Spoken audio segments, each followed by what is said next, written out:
नमस्कार। आप सभी का स्वागत है मेरे YouTube चैनल पर। मेरा नाम है सुरभि पुंडीर और आज मैं आप सभी के समक्ष लेकर आई हूँ एक ऐसी कविता जिस कविता की आवश्यकता हम सभी को जीवन में कभी न कभी जरूर होती है। जी हाँ, आवश्यकता। जीवन में एक ऐसा पल जरूर आता है, सभी के जीवन में आता है, जब हम अपनी बीती बातों को लेकर पछतावा कर रहे होते हैं। फिर चाहे वो बात कई वर्षों पुरानी हो, महीनों पुरानी हो, दिनों पुरानी हो या फिर कुछ ही घंटों पुरानी हो। पछतावा भूतकाल की बातों को लेकर ही हो सकता है। फिर उसी भूतकाल और हमारे आज यानी कि वर्तमान के मध्य एक रेखा होती है जहां पर यह कविता स्थित है। सिर्फ आवश्यकता है उसे खोजने की। तो यदि आप ऐसी परिस्थिति में हैं और खोज कर रहे हैं तो यह कविता आप सभी के लिए।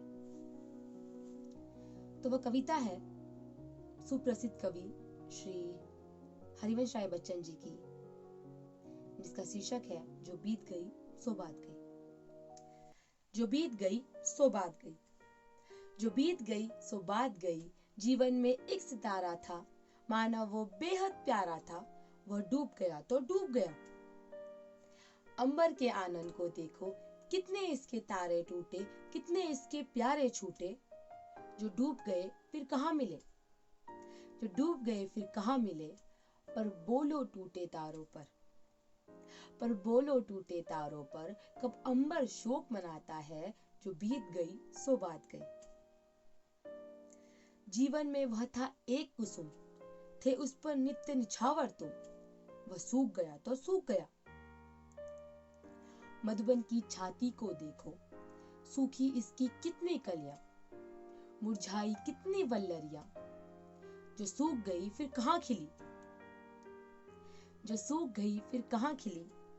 पर बोलो सूखे फूलों पर बोलो सूखे फूलों पर, कब मधुबन शोर मचाता है। जो बीत गई सो बात गई। जीवन में मधु का प्याला था, तुमने तन मन दे डाला था। वह टूट गया तो टूट गया।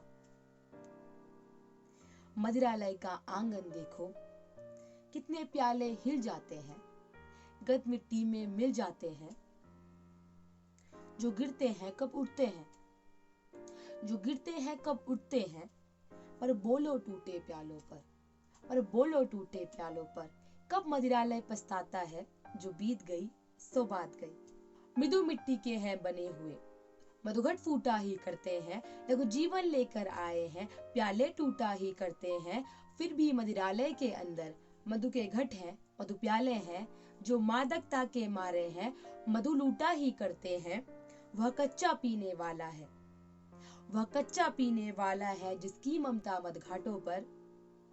जो सच्चे मधु से जला हुआ कब रोता है, चिल्लाता है। जो बीत गई सो बात गई।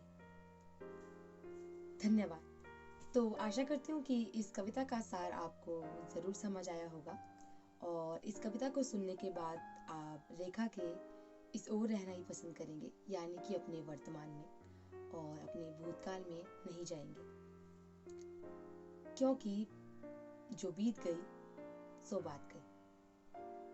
आशा करती हूँ कि आपको यह वीडियो ज़रूर पसंद आई होगी और मेरा पढ़ने का तरीका पसंद आया होगा।